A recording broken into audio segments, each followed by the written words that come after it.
No se mueve, yo creo que está bien. Bueno, si conocéis la aplicación de Google Fotos, que seguramente muchos la conoceréis, es una herramienta magnífica porque ahí tú vas subiendo tus fotos y él las va guardando y luego además tiene la habilidad de recordarte de vez en cuando pues esas fotos, a veces con más acierto que otras, pero te vas dando cuenta de que el tiempo pasa, sobre todo, ¿no? Tus recuerdos de hace 20 años, igual. Yo no, que yo no tenía pelo hace 20 años, pero los que teníais diréis, wow, cómo ha cambiado, ¿verdad?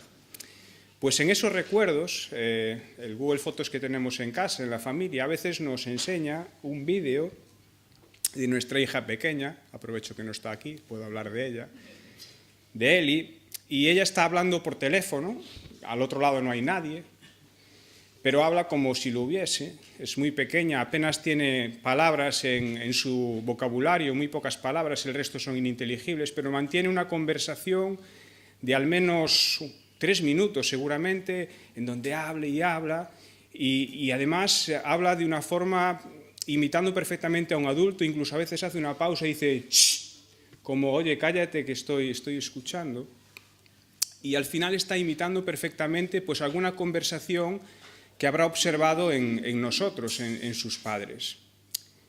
Y está imitando ese modelo y lo hace bastante bien, un modelo aprendido.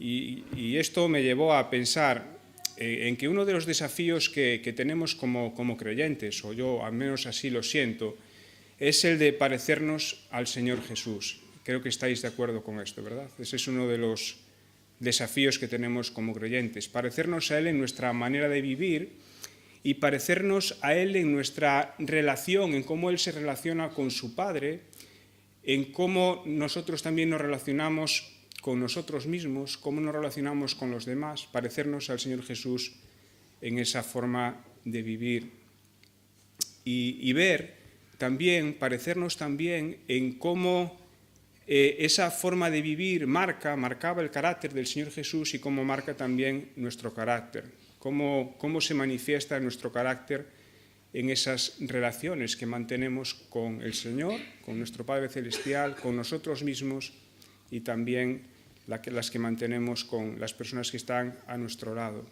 Bueno, por supuesto, este carácter solo es posible manifestarlo en la medida en la que el Espíritu Santo está actuando en nuestras vidas, en cómo el Espíritu Santo nos va santificando. No hay otra forma de hacer esto, en cómo el Espíritu Santo va también modelando nuestro carácter. Pero creo que también es importante no solo descansar en la obra del Espíritu Santo, sino acercarnos constantemente a la palabra de Dios. Como decíamos en la ilustración, esto aprendido es porque hay mucho tiempo de observación, no nace de forma espontánea. Cuando alguien nos imita no es algo espontáneo, sino que hay un tiempo largo de observación, donde estamos viéndolo cómo se comporta ese modelo y así podemos imitarle. Así que es importante acercarnos a la palabra de Dios.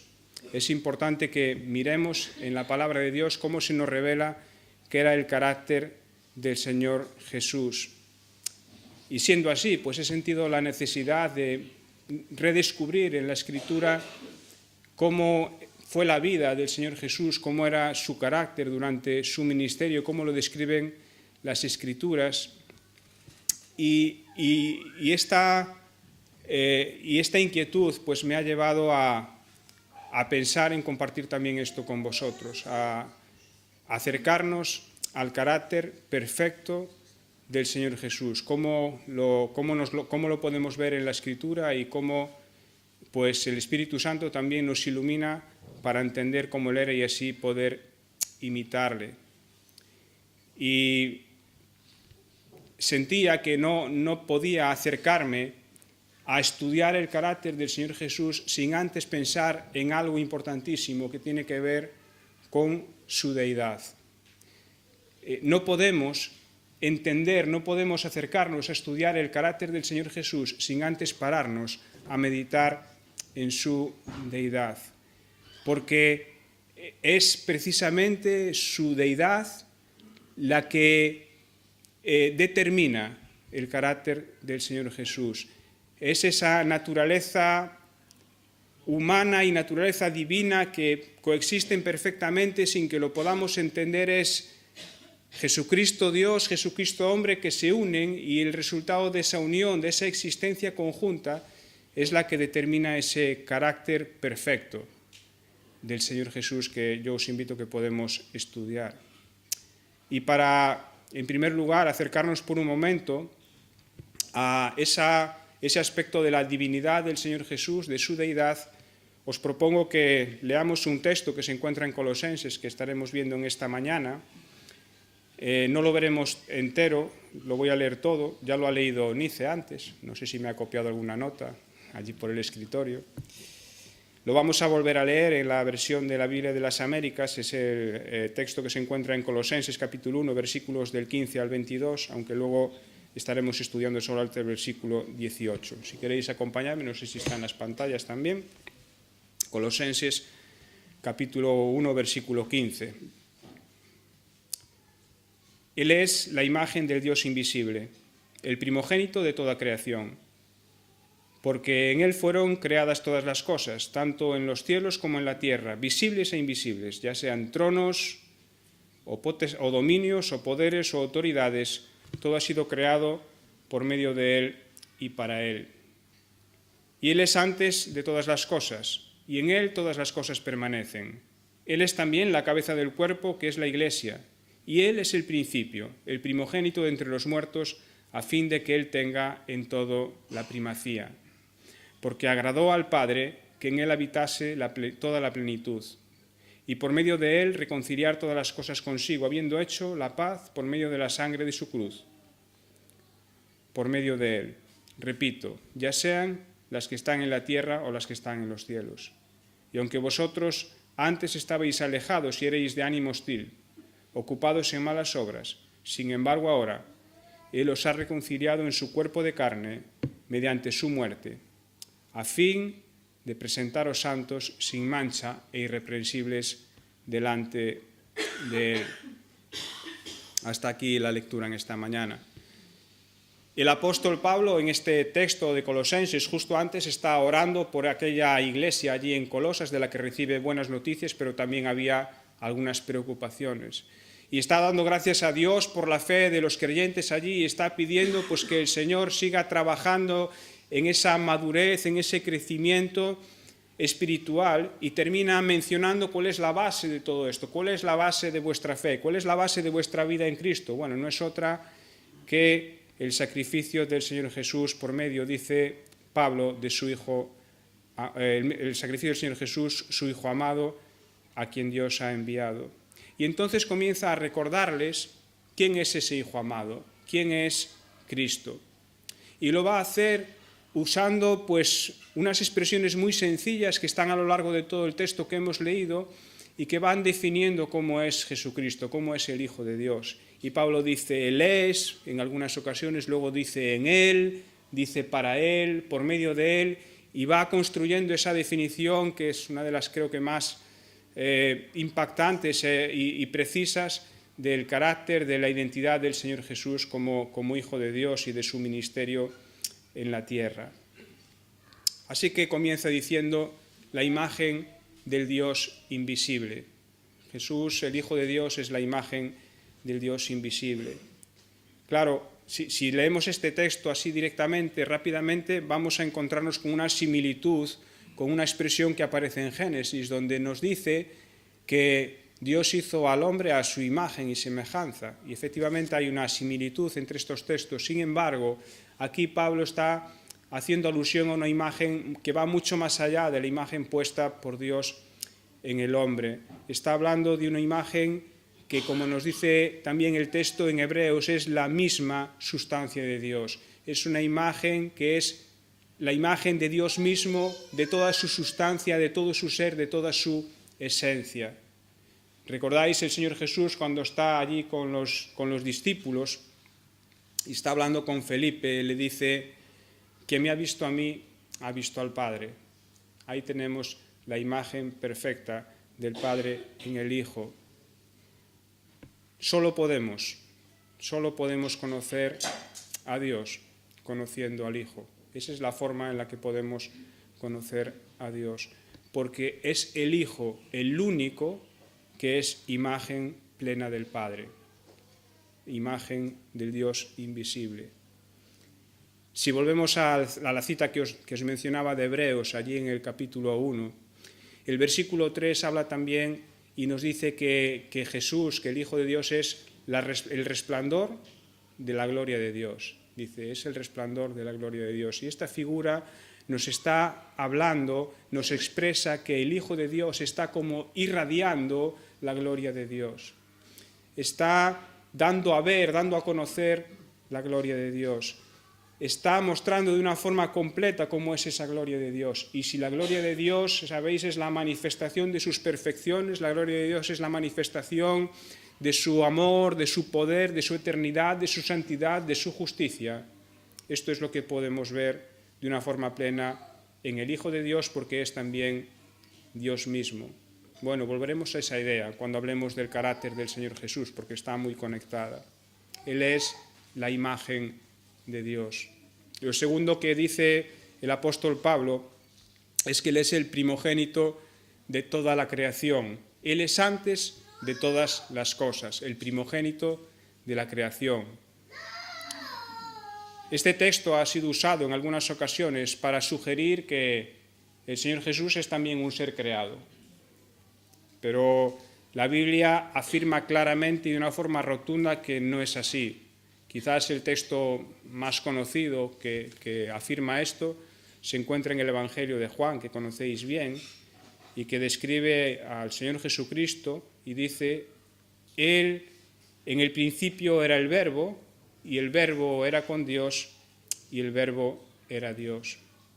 El Señor Jesús, hablando de sí mismo, Juan, el mismo Evangelio, en el capítulo 8, el versículo 58, dice que antes que Abraham fuese, yo soy.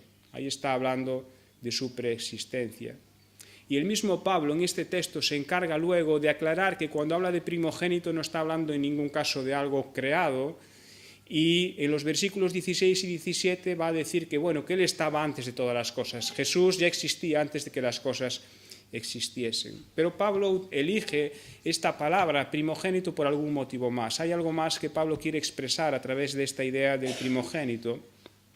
Y sugiero 4 perspectivas aquí en las que podemos entender cómo describe con esta palabra el primogénito al Hijo de Dios. La primera tiene que ver con relación. Nos está hablando de la relación que existe en el ser divino entre la persona del Padre y la persona del Hijo. Y esa relación acaba expresada en esta palabra primogénito, una palabra familiar, sobre todo en el contexto histórico, que habla de esa relación entre Padre e Hijo y que nos acerca también en el contexto de la salvación a esa subordinación que existe entre las dos personas de la divinidad, en donde el Padre envía al Hijo, pero solo es en este sentido y nunca en un sentido de existencia, porque ambos son Dios, ambos son eternos. El primogénito de la creación. Nos habla también esta idea del primogénito del amor del Padre hacia el Hijo, que aparece expresado, como decíamos, en la oración de Pablo. Al final de la oración, Pablo dice, el Hijo amado. Y recordáis también esas escenas en los Evangelios, donde desde el cielo se escucha, este es mi Hijo amado. Primogénito nos habla también de supremacía, nos habla de gobierno, y nos conecta con la idea de que Cristo, y luego lo veremos también más adelante, es el Señor de la creación, que tiene el gobierno de todo lo que existe. Y finalmente, conecta también con la idea de la herencia. Él es el heredero, y Hebreos de nuevo recuerda esto, a quien constituyó, hablando del Señor Jesús, heredero de todo. Así que aquí Pablo nos está hablando de Cristo, que es imagen del Dios invisible, que es primogénito de la creación, y nos habla de esa relación especial con el Padre. Y ahora va a hablarnos también acerca de la relación del Hijo de Dios con la creación. Y los versículos 16 y 17 nos están presentando ese papel del Hijo de Dios dentro de la creación, para afirmar de nuevo que Él es Dios, para afirmar de nuevo su deidad. Y me llamaba la atención cómo Pablo inspirado por el Espíritu Santo, utiliza hasta 3 preposiciones para hablar de esa relación de Jesucristo con la creación. Él dice que en Él fueron creadas todas las cosas, en Él fueron creadas todas las cosas, en Él. Luego dice, todo fue creado por medio de Él y para Él, por medio de Él y para Él. Y dice luego también de nuevo, en Él subsisten, es decir, permanecen todas las cosas. ¿Y por qué lo hace así? ¿Por qué utiliza estas 3 proposiciones? Bueno, sugiero que es porque es la forma que él ha encontrado con el lenguaje natural para describir, para expresar la absoluta preeminencia de Cristo en la creación, el absoluto poder, control y gobierno de Cristo en la creación. Así que dice Pablo, Jesucristo es creador, motor de la creación de todo cuanto existe. Y no solo eso, no solo es el que participa en la creación, sino que Él es el objeto final, la creación le pertenece, es el heredero, es para Él la creación y además la sustenta, es decir, Él es quien hace posible que todo lo que exista siga existiendo. Si existe este planeta, si existe este universo que conocemos es porque Cristo lo ha creado, pero no solo eso, es porque Él lo sustenta, lo está manteniendo, hace que exista, y si Cristo deja de sustentarlo, si Cristo deja de sustentar este planeta, si Cristo deja de sustentar el universo conocido, a pesar de que la ciencia intenta explicar que está gobernado por leyes, y sí lo está, pero si Cristo deja de sostenerlo, de sustentarlo, este universo dejaría de existir. Él es quien sustenta todas las cosas. Y Pablo, que aún no está muy convencido, sigue insistiendo, y para que quede claro y nadie tenga ninguna duda a qué cosa se refiere, y dice, no solo las cosas que podéis ver. Dios no sustenta solo los astros que se pueden contemplar, Dios no sustenta solo el planeta en el que vivís, Dios no sustenta solamente los océanos que se mantienen en su lugar, sino que sustenta, crea, participa, es el creador, es el gobernador de todo cuanto existe, cosas visibles e invisibles. Y aquí menciona esos poderes en la esfera espiritual. Y son unos poderes que también os sonarán, porque aparecen, por ejemplo, en la cita que se hace de la armadura de Dios, que aparece en Efesios en el capítulo 6. Bueno, pues Cristo es el creador también de estos poderes espirituales. Han sido creados por medio de Él, para Él, en Él. Leí una cita que me gustaba de David Burt en un comentario que él tiene de este texto, y dice lo siguiente: vayamos a donde vayamos en este universo, y aun si fuera posible fuera de él, nunca nos encontraremos en un espacio no creado por Cristo. Él es todo. Y termina Pablo aquí esa descripción de la relación del Señor Jesús con el Padre, de la relación con la creación, y empieza a hablar de la otra área básica, fundamental para nosotros, que tiene que ver con la relación con la Iglesia de la que formamos parte. Así que en los siguientes versículos Pablo nos presenta la relación de Cristo con la Iglesia. Ya en momentos anteriores, en otras cartas, Pablo había ilustrado la relación de la Iglesia y de Cristo hablando del cuerpo, y dice allí en Romanos capítulo 12, versículo 5, que la Iglesia es un cuerpo en Cristo. Y qué ilustración más buena. La Iglesia es un cuerpo en Cristo. Y ahora añade que Él es la cabeza de ese cuerpo. ¿Y qué quiere decir esto? Bueno, pues todos lo entendemos, ¿verdad? Cristo es quien da sentido y existencia a la Iglesia. La Iglesia no puede existir sin Cristo. La Iglesia no puede existir sin nuestro Salvador. Igual que un cuerpo no puede existir sin su cabeza. Si a mí me quitan la cabeza ahora mismo, mi cuerpo de una forma evidente deja de existir, dejamos de existir. No puede existir el cuerpo sin la cabeza. Y esa relación de dependencia es absolutamente vital. Y nos conecta con los textos que estábamos leyendo antes, que decíamos que todas las cosas son sustentadas en Cristo, la Iglesia también. La Iglesia no tiene razón de ser si Cristo no es su cabeza. Y creo que esta es una enseñanza importante aquí para nosotros. Entender que la manifestación visible de la Iglesia universal de la que está hablando este texto, la Iglesia local, esta Iglesia, no tiene razón de ser si Cristo no está ocupando el lugar que le corresponde. Veréis si esta Iglesia no está conectada con Cristo, como Iglesia local, si esta Iglesia no está conectada con Cristo, y al final esto significa que aquellos que formamos parte de ella, que nos reunimos aquí en esta mañana, tenemos que estar conectados con Cristo. Si esta Iglesia no está conectada con Cristo, no puede existir como cuerpo. Puede ser un grupo de personas, de eso no hay duda, pero no puede ser una Iglesia.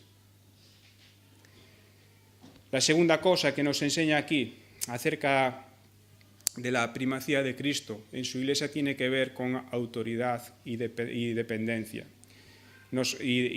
Autoridad y control, perdón. Hablábamos de dependencia, la segunda parte tiene que ver con un sentido de autoridad y control, porque Cristo es el Señor de la Iglesia y Él tiene toda la autoridad. No hay ni un solo asunto, ya sea espiritual o ya sea de otra naturaleza, en el que Cristo no tenga que tener el control absoluto y el cuidado perfecto de todos esos asuntos.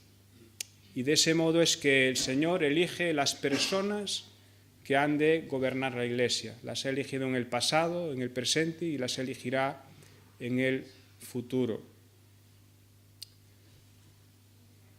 El Consejo de Ancianos tenemos mucha carga, lo sabéis, por el relevo generacional de la Iglesia. Pero al final siempre llegamos a la misma conclusión después de estar hablando y orando por esto, y es que la Iglesia es del Señor.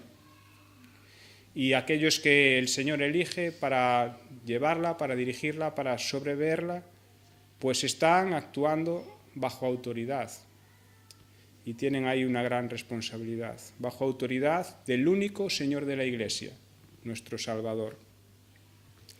Y aquí encontramos una aplicación práctica importante también, porque si esto es así, significa que nosotros que formamos parte de la Iglesia tenemos también que tener esa dependencia de autoridad y sumisión al Señor de la Iglesia, donde tenemos que entregarnos sin ningún tipo de reserva ni excusa.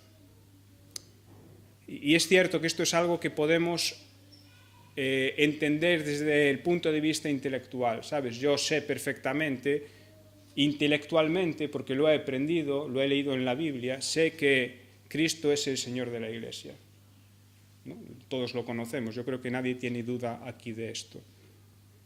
Incluso podemos llegar a vivir de una forma aprendida en rituales que nos hacen reflejar que Cristo es el Señor de la Iglesia. Eso no está mal, está bien, pero no es suficiente. Lo que Dios espera de mí, lo que Dios espera de nosotros, es que vivamos con el corazón dispuesto a estar entregados al señorío de Cristo. Y esto es mucho más que conocerlo de memoria. Te diría más, a lo mejor quizás no lo conoces del todo, pero si entregas tu corazón a Cristo es que estás viviendo bajo su señorío, sin reservas y sin excusas. Y terminamos en los últimos versículos, donde nos dice que Él es el principio en relación con la Iglesia, el primogénito de entre los muertos. ¿Y por qué Él es el principio? Bueno, Él es el principio porque la Iglesia nace de la obra de la cruz que Él hace posible entregando su vida allí.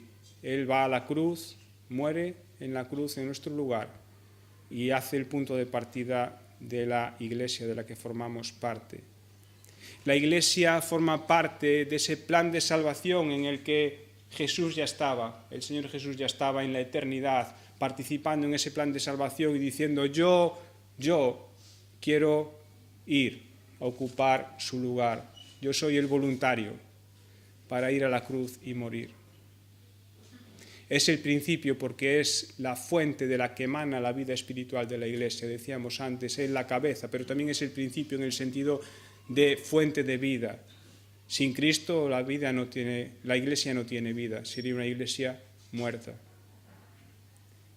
Dice también que es el primogénito de entre los muertos. Y la resurrección de Cristo, no vamos a hablar ahora de esto, pero sí mencionarlo brevemente, la resurrección de Cristo nos está hablando de su poder sobre la muerte. y nos está dando esa garantía de que un día, según sus promesas, también nosotros resucitaremos para estar con Él para siempre.